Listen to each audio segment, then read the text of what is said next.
Computer മുത്തശ്ശി. കേൾക്കുമ്പോൾ ആശ്ചര്യം തോന്നാമല്ലേ? നൂറ്റാണ്ടുകളുടെ പഴക്കമുണ്ട് ഇന്ന് നാം ആശ്രയിക്കുന്ന കമ്പ്യൂട്ടറിന്.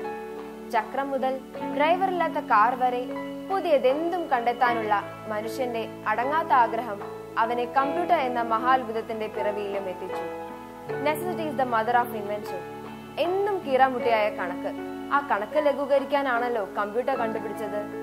എന്നാൽ ഇന്ന് ആ കമ്പ്യൂട്ടർ മനുഷ്യന്റെ കണക്ക് കൂട്ടലുകൾക്കും അപ്പുറത്തെത്തി നിൽക്കുന്നു.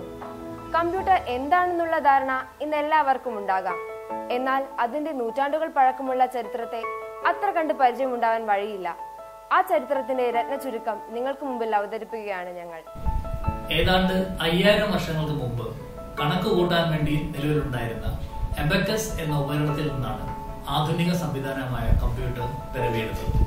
തുടർന്ന് 1642 ബ്ലെയ്സി പാസ്കൽ തന്റെ പിതാവിന്റെ ജോലിയിൽ സഹായിക്കുന്നതിനായി ന്യൂമറിക്കൽ വീൽ കാൽക്കുലേറ്റർ നിർമ്മിച്ചു.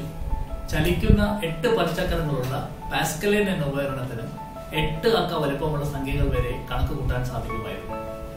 സങ്കലന പ്രക്രിയ മാത്രം കൈകാര്യം ചെയ്തിരുന്ന പാസ്കലിനെ 1694 ജർമ്മൻ ഗണിതശാസ്ത്രജ്ഞനായിരുന്ന ലേബിൻ പാസ്കലിൻ ഉപകരണത്തെ നവീകരിക്കുകയും ഗുണന പ്രക്രിയ കൂടി ചെയ്യാൻ കഴിയുന്ന തരത്തിലേക്ക് അതിനെ മെച്ചപ്പെടുത്തുകയും ചെയ്തു. കമ്പ്യൂട്ടറുകളുടെ ജനനത്തിന് യഥാർത്ഥ തുടക്കം കുറിച്ചത് കമ്പ്യൂട്ടറുകളുടെ പിതാവ് എന്നറിയപ്പെടുന്ന ചാൾസ് ബാബേജിന്റെ വരവോടുകൂടിയാണ്. പ്രോഗ്രാമബിൾ മെഷീൻ എന്നതിലേക്കുള്ള തിരിച്ചിലാണ് 1820 ഡിഫറൻസ് എഞ്ചിന്റെ രൂപീകരണത്തിന് ആരംഭം കുറിച്ചത്. ആവിയുടെ സഹായത്താൽ പ്രവർത്തിപ്പിച്ചിരുന്ന ഈ ഉപകരണം കണക്കുകൂട്ടലുകൾ നടത്തുന്നതിനോടൊപ്പം തന്നെ പ്രിന്റ് എടുക്കാനും സഹായിച്ചിരുന്നു. എങ്കിലും ഒരു ലോക്കോമോട്ടീവിനോളം വലുപ്പമുണ്ടായിരുന്നു.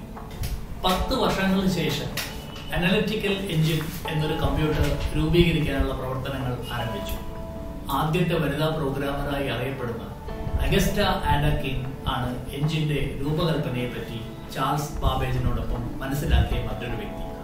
1854 ലോ ഓഫ് തോട്ട്സ് എന്ന ഇൻവെസ്റ്റിഗേഷൻ എഴുതുകയും പിന്നീട് കമ്പ്യൂട്ടർ സയൻസിന്റെ പിതാവ് എന്നറിയപ്പെടുകയും ചെയ്ത വ്യക്തിയാണ് ജോർജ് ബോളെ. US സെൻസസ് അതിവേഗം കണക്ക് കൂട്ടുക എന്ന ലക്ഷ്യത്തോടെ 1890 ഹെർമൻ ഓൾറിച്ച് പഞ്ച് കാർഡ്സ് ഉപയോഗിച്ച് ഗണിത പ്രക്രിയകൾ ചെയ്യാൻ ആരംഭിക്കുകയും തുടർന്ന് 1896 അദ്ദേഹം ടാബുലേറ്റിംഗ് മെഷീൻ കമ്പനി തുടങ്ങുകയും ചെയ്തു. പിന്നീട് അത് IBM എന്ന പേരിൽ അറിയപ്പെടുകയും. വർഷങ്ങൾ പിന്നിട്ടപ്പോൾ 1935 കോൺറഡ് സൂസ് മെക്കാനിക്കൽ കാൽക്കുലേറ്ററും 1940 ആദ്യത്തെ നെറ്റ്വർക്കിന് ഉദാഹരണമായ ടെലിടൈപ്പ് മെഷീനും കണ്ടെത്തി. ത്വരിതമായ പ്രവർത്തനങ്ങളിലൂടെ ജോൺ ബി ടാനസോഫും ക്ലിഫോർഡ് ബെറിയും അതേ വർഷം ആദ്യത്തെ ഓൾ ഇലക്ട്രോണിക് കമ്പ്യൂട്ടർ കണ്ടെത്തി. കമ്പ്യൂട്ടർ എന്ന കണ്ടെത്തലിനു പിറകിലെ രസകരമായ കാര്യങ്ങൾ നാം അറിഞ്ഞു. കമ്പ്യൂട്ടറിന്റെ തലമുറകളെ 5ആയി തരംതിരിക്കാം. അവ ഏതൊക്കെയാണെന്ന് നോക്കാം. ഒന്നാമത്തെ തലമുറ 1941 കൊൺറാഡ് സ്യൂസ് Z3 എന്ന കമ്പ്യൂട്ടറും 1944 Howard H. Aiken all electronic കാൽക്കുലേറ്ററും കണ്ടെത്തി. പിന്നീട് ജോൺ പ്രെസ്പർ എക്കോട്ടും ജോൺ W. മോഷ്ലിയും ചേർന്ന് ENIAC രൂപപ്പെടുത്തുകയും തുടർന്ന് 1945 ജോൺ ഫോൺ ന്യൂമാൻ എഡ്വാക്കും രൂപീകരിച്ചു. 1951 റിമിംഗ്ടൺ റാൻഡ് യൂണിവാക് നിർമ്മിച്ചു. ഒന്നാം തലമുറയിലെ കമ്പ്യൂട്ടറുകളുടെ പ്രധാനമായ സവിശേഷതകളാണ് ചുവടെ പറയുന്നത്. വാക്യൂം ട്യൂബ്സിന്റെ ഉപയോഗം, സ്റ്റോറേജ് പ്രവർത്തനങ്ങൾക്കായി മാഗ്നറ്റിക് ഡ്രംസിന്റെ ഉപയോഗം, ഓരോ കമ്പ്യൂട്ടറിനും മെഷീൻ ലാംഗ്വേജ് എന്നറിയപ്പെടുന്ന ഒരു ബൈനറി കോഡഡ് പ്രോഗ്രാമിന്റെ ഉപയോഗം. രണ്ടാം തലമുറ 1948 ട്രാൻസിസ്റ്ററുകൾ ഉപയോഗത്തിൽ വന്നത്.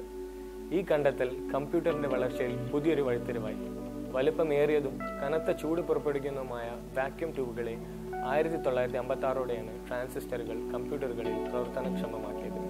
അതിന്റെ ഫലമായി സങ്കീർണമായിരുന്ന കമ്പ്യൂട്ടർ പ്രവർത്തനങ്ങൾ വേഗതയേറിയതും വിശ്വാസ്യതയുള്ളതും വൈദ്യുതി ലാഭിക്കുന്നതുമായി മാറിയതോടൊപ്പം തന്നെ വലിപ്പക്കുറവുമായി. 1965 മുതൽ രണ്ടാം തലമുറയിലെ കമ്പ്യൂട്ടറുകൾ മെഷീൻ ലാംഗ്വേജിന് പകരമായി അസംബിൾഡ് ലാംഗ്വേജിന്റെ ഉപയോഗം തുടങ്ങിയിരുന്നു. കൊബോൾ, ഫോർട്രാൻ തുടങ്ങിയ പ്രോഗ്രാമിംഗ് ലാംഗ്വേജുകൾ ഈ കാലഘട്ടത്തിൽ നിലവിൽ വന്നു. പ്രോഗ്രാമേഴ്സ് എന്ന പ്രവർത്തന മേഖല തന്നെ ഈ കാലഘട്ടത്തിലാണ് ഉടലെടുത്തത്. സങ്കീർണമായ ബൈനറി കോഡുകൾക്ക് പകരം ചെറു പ്രോഗ്രാമിംഗ് കോഡ്സ് നിലവിൽ വന്നു. Printer, tape storage, disk storage, memory തുടങ്ങിയവയുടെ കണ്ടെത്തലും ഈ കാലഘട്ടത്തിന്റെ നേട്ടങ്ങളാണ്. മൂന്നാം തലമുറ ആയപ്പോഴേക്കും ട്രാൻസിസ്റ്ററുകൾക്കു പകരം കോഡ്സ് ഉപയോഗിക്കാൻ തുടങ്ങിയിരുന്നു. 1958 ജാക്ക് കിൽബൈ ഇന്റഗ്രേറ്റഡ് സർക്യൂട്ട് എന്ന അത്ഭുതം കണ്ടെത്തിയത്. തത്ഫലമായി കമ്പ്യൂട്ടറുകൾ കൂടുതൽ ചെറുതാവുകയും കൂടുതൽ ഘടകങ്ങൾ ഒരു ചെറിയ ചിപ്പിലേക്ക് ഉൾക്കൊള്ളിക്കുവാനും സാധിച്ചു. ഈ കാലഘട്ടത്തിലാണ് ഓപ്പറേറ്റിംഗ് സിസ്റ്റങ്ങളുടെ ഉപയോഗം നിലവിൽ വന്നത്. ഇവയുടെ സഹായത്താൽ നിരവധി ജോലികൾ ഒരേ സമയം ചെയ്യുവാൻ സാധിച്ചു. നാലാം തലമുറ ഐസിക്ക് ശേഷം ലാർജ് സ്കെയിൽ ഇന്റഗ്രേഷനും 1980കളിൽ വെരി ലാർജ് സ്കെയിൽ ഇന്റഗ്രേഷനും പിന്നീട് അൾട്രാ ലാർജ് സ്കെയിൽ ഇന്റഗ്രേഷനും വന്നു.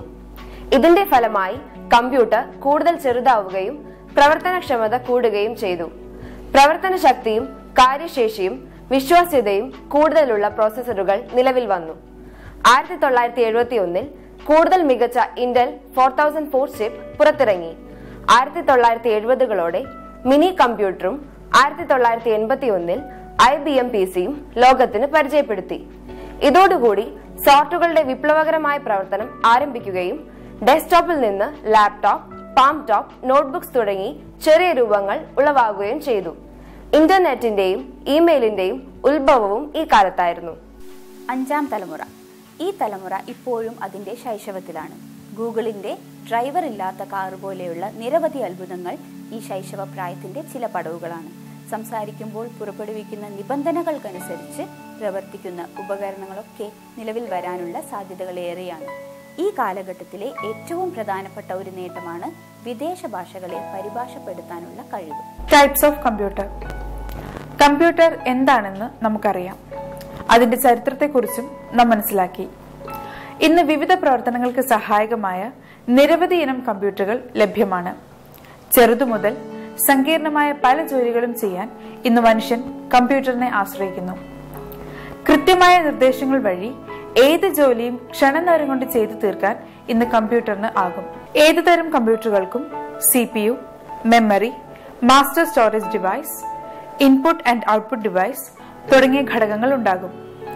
അവയുടെ വലിപ്പത്തിനും ശക്തിക്കും അനുസൃതമായ വർഗീകരണമാണ് ഇനി പറയാൻ പോകുന്നത്. PC അഥവാ പേഴ്സണൽ കമ്പ്യൂട്ടർ. ഇത്തരം കമ്പ്യൂട്ടറുകൾ പൊതുകാര്യങ്ങൾ ചെയ്യുന്നതിനായി ഉപയോഗിക്കുന്നു. Word processing, database management, spreadsheet calculation, desktop publishing തുടങ്ങിയ വിവിധ ഇനം ആപ്ലിക്കേഷനുകൾക്ക് വേണ്ടിയാണ് ഇവ ഉപയോഗിക്കുന്നത്. ഡെസ്ക്ടോപ്പ് PC താരതമ്യേന ചെറുതും വിലക്കുറവുള്ളതും ആണ്. മോണിറ്റർ, കീബോർഡ്, മൗസ് തുടങ്ങിയ പെരിഫറലുകൾ ഇതിൽ ഉൾപ്പെട്ടിരിക്കുന്നു. Work station. പൊതുവെ വർക്ക് സ്റ്റേഷനുകളെ ഡിസ്ക്ലെസ് ടെർമിനലുകളായാണ് ഉപയോഗിക്കുക. ലോക്കൽ ഏരിയ നെറ്റ്വർക്കിംഗുമായാണ് ഇവയെ ബന്ധപ്പെടുത്തിയിട്ടുണ്ടാവുക. മിതമായ കമ്പ്യൂട്ടിംഗ് പവർ കൊണ്ട് സർവീസുകൾ ചെയ്യാനുള്ള ടെർമിനലുകൾ ആയാണ് ഇതിനെ ഉപയോഗിക്കാറുള്ളത്. സങ്കീർണമായ കണക്കുകൾ ചെയ്യുന്നതിനോ വേഗതയേറിയ ഗ്രാഫിക്കൽ ഡിസ്പ്ലേകൾ വേണ്ടുന്ന അവസരങ്ങളിലോ ആണ് ഇവയെ ഉപയോഗിക്കുന്നത്. Screen resolution. ഉയർന്ന നിലവാരമുള്ള LED സ്ക്രീൻ ഉപയോഗിക്കുന്നതിനോടൊപ്പം എക്സ്റ്റേണൽ മോണിറ്റർ ഘടിപ്പിക്കാനുള്ള സൗകര്യവും ഉണ്ട്. External display and keyboard connectors. കൃത്യമായ പൊസിഷനിങ്ങിലൂടെ ഒരു ഫുൾ സൈസ് മോണിറ്ററും കീബോർഡും ഇതിനോട് ഘടിപ്പിക്കാവുന്നതാണ്. Built in pointing device.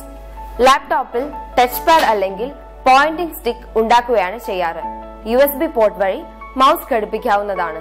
Expansion. ഒരു ഫുൾ ഫീച്ചർ ഡെസ്ക്ടോപ്പ് ആക്കുന്നതിനായി നൂതന ലാപ്ടോപ്പുകളിൽ PC card slots, USB port എന്നിവ ഉണ്ട്. ബാറ്ററീസ്. പറന്ന ബാറ്ററികൾ ലാപ്ടോപ്പിലേക്ക് പ്ലഗ് ചെയ്യാൻ പറ്റുന്നതാണ്. റീചാർജബിൾ ബാറ്ററി ഉണ്ടെങ്കിൽ AC അഡാപ്റ്റർ വഴി ചാർജ് ചെയ്യാൻ കഴിയുന്നതും 3 മുതൽ 5 മണിക്കൂർ വരെ പ്രവർത്തിക്കുന്നതിന് സഹായമാവുകയും ചെയ്യും. മൾട്ടിമീഡിയ. സ്പീക്കേഴ്സ്, ക്യാമറ, വീഡിയോ ടെലിഫോണിംഗ് തുടങ്ങിയ സംവിധാനങ്ങൾ ഇന്ന് മിക്ക ലാപ്ടോപ്പുകൾക്കുമുണ്ട്. പൊതുവെ CD അല്ലെങ്കിൽ DVD ഡ്രൈവും ഉണ്ടാകും. പാം ടോപ്പുകളും നെറ്റ് ബുക്കുകളും. കൈവെള്ളയിൽ ഒതുക്കിപ്പിടിക്കാൻ കഴിയത്തക്ക വിധത്തിലുള്ള കമ്പ്യൂട്ടറുകൾ ആണ് പാം ടോപ്സ്. പാം ടോപ്പുകൾക്ക് പൊതുവെ പരിമിതമായ പ്രവൃത്തികൾ മാത്രമേ ചെയ്യാൻ സാധിക്കൂ. ബാറ്ററി വഴിയാണ് ഇവ പ്രവർത്തിക്കാറ്. PCMCIA സ്ലോട്ട്സ് വഴിയാണ് ഡിസ്ക് ഡ്രൈവേഴ്സ്, മോഡംസ്, മെമ്മറി എന്നിവ ഘടിപ്പിക്കുക. ഇവയുടെ സ്റ്റോറേജ് സൗകര്യം വളരെ വലുതാണ്. പാം ടോപ്പുകളുടെ നവീകരിച്ച രൂപമാണ് നെറ്റ് ബുക്സ്. ഇവ ചെറുതാണെങ്കിലും കാര്യക്ഷമതയുള്ളവയാണ്. ബാറ്ററിയിൽ പ്രവർത്തിക്കുന്ന ഇവയ്ക്ക് പ്രതീക്ഷിച്ചതിലുപരി സ്റ്റോറേജ് കപ്പാസിറ്റിയും വ്യക്തതയുള്ളതുമായ സ്ക്രീനുകളോടൊപ്പം തന്നെ ചെറിയ കീബോർഡും ഉണ്ട്. പേജർ ഇതൊരു ചെറിയതും ലളിതവും വ്യക്തിഗത വാർത്താവിനിമയ ഉപകരണവുമാണ്. ചെറു മെസ്സേജുകൾ അയക്കുന്നതിനാണ് ഇത് ഉപയോഗിക്കുന്നത്. മെസ്സേജ് സ്വീകരിക്കുന്നത് മാത്രമാണ് ഇവരുടെ ജോലി. ആ മെസ്സേജ് ഒരു ഫോൺ നമ്പർ ഉൾക്കൊള്ളുന്നതുമാവാം. ഇമെയിൽ, ന്യൂമറിക് പേജസ്, SMS എന്നിവ അയക്കാനും സ്വീകരിക്കാനുമുള്ള കഴിവുള്ള പേജറുകളും നിലവിലുണ്ട്. നെറ്റ്വർക്ക് പ്രശ്നം നേരിടാത്തതിനാൽ പേജറുകൾ ഇപ്പോഴും അടിയന്തരമായ അവസരങ്ങളിൽ ഉപയോഗിക്കുന്നു. മൊബൈൽ ഫോൺ, മൊബൈൽ, സെൽഫോൺ എന്നും ഇവ അറിയപ്പെടുന്നു. 2-വേ റേഡിയോ കമ്മ്യൂണിക്കേഷന് വേണ്ടിയാണ് ഇവ ഉപയോഗിക്കാറ്. നെറ്റ്വർക്കുകളുടെ സഹായത്തോടെ പ്രവർത്തിക്കുന്ന ഇവ ഏവർക്കും സുപരിചിതമാണ്. വ്യത്യസ്തവും വൈവിധ്യവുമായ ഒരുപാട് പ്രവർത്തനങ്ങൾ ഉപഭോക്താവിന് തന്റെ വിരൽ തുമ്പിലെത്തിക്കുന്ന ഉപകരണമാണ് മൊബൈൽ ഫോൺ. യാത്രക്കിടയിലായാലും ഉപയോഗിക്കാൻ പറ്റുന്ന ഇവ റീചാർജബിൾ ബാറ്ററിയിൽ ആണ് പ്രവർത്തിക്കുന്നത്. സാധാരണ സെൽഫോൺ മുതൽ GPS-ഉം കോമ്പസും ക്യാമറയും അടങ്ങുന്ന സ്മാർട്ട് ഫോണുകൾ ഇന്ന് സുലഭമാണ്. ടാബ്ലറ്റ് പരന്നതും നിരന്നതുമായ ടച്ച് സ്ക്രീനിലാണ് ടാബ്ലറ്റ് കമ്പ്യൂട്ടർ അടങ്ങിയിരിക്കുന്നത്.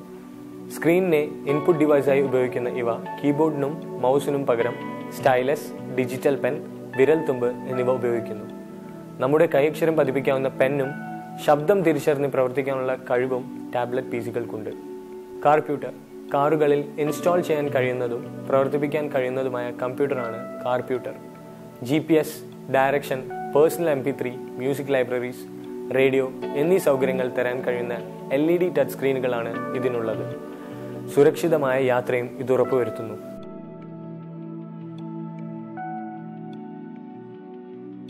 ഹലോ, ഞാൻ ഇൻട്രൊഡ്യൂസ് ചെയ്യാൻ പോകുന്നത് സാംസങ്ങിൻ്റെ ഗാലക്സി S5.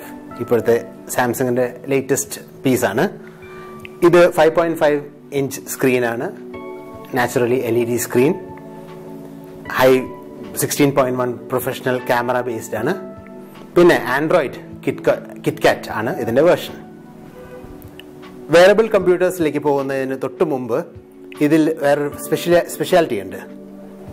ഇതിൽ കൈവച്ചാൽ you can even measure your heart beat. Wearable computers എന്നുള്ള കോൺസെപ്റ്റിലേക്ക് എൻ്റെ മൊബൈൽ ഫോൺ, ഇതിനോട് കൂടെ എൻ്റെ കയ്യിൽ ഉണ്ട് സാംസങ്ങിൻ്റെ ഗിയർ. ഇതിൽ പ്രസന്റ്ലി സമയം കാണാം, whether, climatic conditions of Calicut. ഇതിൻ്റെ ബ്യൂട്ടി ഇതാണ്. Now when you pair this mobile phone with the watch, നേരെ ഈ വാച്ചിൽ കൂടി എനിക്ക് സംസാരിക്കാം. ഫോർ എക്സാമ്പിൾ, ഞാൻ കാർ ഓടിക്കുന്നു, എനിക്കൊരു കോൾ വരുന്നു. നാച്ചുറലി എനിക്ക് എടുക്കാൻ പാടില്ല. ഞാനിത് ഡാഷ്ബോർഡിൽ വെക്കുന്നു, ഇതിനോട് ഡയറക്റ്റായിട്ട് സംസാരിക്കുന്നു. എൻ്റെ വെയറബിൾ കോൺസെപ്റ്റ് വന്നു. Now ഇത് നാച്ചുറലി കുറച്ചും കൂടി കഴിഞ്ഞാൽ your whole mini computer, this whole thing will be a mini computer, and that is what the future of wearable computers is. This measures your heartbeat. Your blood pressure can also be monitored. Idil you can also look into messages. I'm just switching it on, and as I wear it, you will find that it is very aesthetic. വളരെ close fit ആണ്. Imagine എൻ്റെ messages മുഴുവൻ ഞാൻ ഇതിലേക്ക് കൂടി നോക്കുന്നു. Main frame computers വലിയ തോതിലുള്ള കണക്കുകൾ ചെയ്യുന്നതിനാണ് ഈ കമ്പ്യൂട്ടർ ഉപയോഗിക്കുന്നത്. ഉയർന്ന കാര്യക്ഷമതയുള്ള ഇവ വലിയ സെക്യൂരിറ്റിയും ഉറപ്പുവരുത്തുന്നു. വലിപ്പ കൂടുതൽ കൊണ്ടും specialised heating, ventilation, air conditioning എന്നീ കാരണങ്ങൾ കൊണ്ടും തന്നെയാവും മെയിൻ ഫ്രെയിം എന്ന പേര് ഇതിന് ലഭിച്ചത്. സെൻസസ് പോലുള്ള സങ്കീർണമായ പ്രവർത്തനങ്ങൾ ചെയ്യുന്നതിനായാണ് വലിയ സംഘടനകൾ ശക്തിയേറിയ മെയിൻ ഫ്രെയിം കമ്പ്യൂട്ടേഴ്സ് ഉപയോഗിക്കുന്നത്. ATM, banking, finance, health care, insurance എന്നീ മേഖലകളിലെല്ലാം മെയിൻ ഫ്രെയിം കമ്പ്യൂട്ടേഴ്സിന്റെ ഉപയോഗം നിങ്ങൾക്കറിയാൻ സാധിക്കും. കൂടുതൽ കാലം പ്രവർത്തിക്കാൻ കഴിയുന്നവയാണിവ. ഉയർന്ന വിശ്വാസ്യതയും സുരക്ഷിതത്വവും ഉറപ്പുവരുത്തുന്ന ഇവ നിർണായകമായ പല പ്രവർത്തനങ്ങളും ചെയ്യുന്നു. സൂപ്പർ കമ്പ്യൂട്ടേഴ്സ് മറ്റു കമ്പ്യൂട്ടറുകളിൽ നിന്ന് വ്യത്യസ്തമായി അസാമാന്യമായ വേഗതയിലാണ് സൂപ്പർ കമ്പ്യൂട്ടറുകൾ പ്രവർത്തിക്കുന്നത്.